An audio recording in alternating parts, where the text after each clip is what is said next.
গলার ওই সোনার মতিহারটা কোথায় রেখেছো? এখানেই তো ছিল গলার হারটা, কোথায় গেল? ওই মেকআপ আর্টিস্টটা আসার পর থেকেই তো ওই হারটা দেখতে পাওয়া যাচ্ছে না। আমি তাহলে আসছি, তোমার বৈবাহিক জীবন খুবই ভালো কাটুক, ঈশ্বরের কাছে এই প্রার্থনাই করবো। আমি তাহলে আসছি।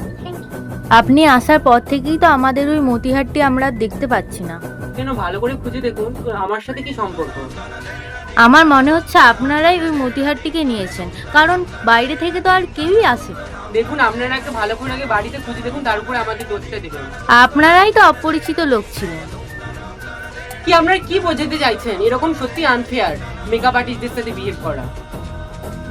আমাদেরকে এরকম অপমান করা, আমাকে এক্ষুনি সোশ্যাল মিডিয়ায় লাইভ করে সবটা জানাতে হবে।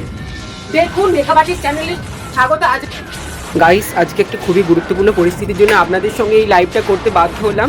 আমি সাজাতে গিয়েছিলাম পূর্ব মেদিনীপুরের একটি অঞ্চলে, এবং সেখানে আমার উপরে গুরুতর অভিযোগ আনা হয়েছে। আমি নাকি ব্রাইডের গয়না চুরি করেছি, মতিহার। আমি এটা করতে পারি না বন্ধুরা। আমার সামাজিক রেপুটেশনকে সব তুলোই মিশিয়ে দিয়েছে ওই ব্রাইড ও তার পরিবার। আমার রীতিমতো গয়না না খুঁজে আমাকেই বলছে যে আমি গয়না চুরি করেছি। আপনারা কি বলুন, মেকআপ আর্টিস্টটাকে সত্যি ব্রাইডের গয়না চুরি করতে যায়? আমাকে প্রচুর অপমান করেছে এই ব্রাইড। তাকে আমি তার ড্রিম লুকটাই অ্যাচিভ করেছিলাম। এরকম বুকিং কিন্তু আপনারা নেবেন না, যেখানে এরকম অবিশ্বাস থাকবে। ব্রাইডরা সত্যি এত ভালো ব্যবহার করেছিল প্রথমের দিকে, কিন্তু তারপরে যে তারা গয়না চুরি দেয় আমাকে এভাবে অপমান করে, আমি ভাবতেই পারি।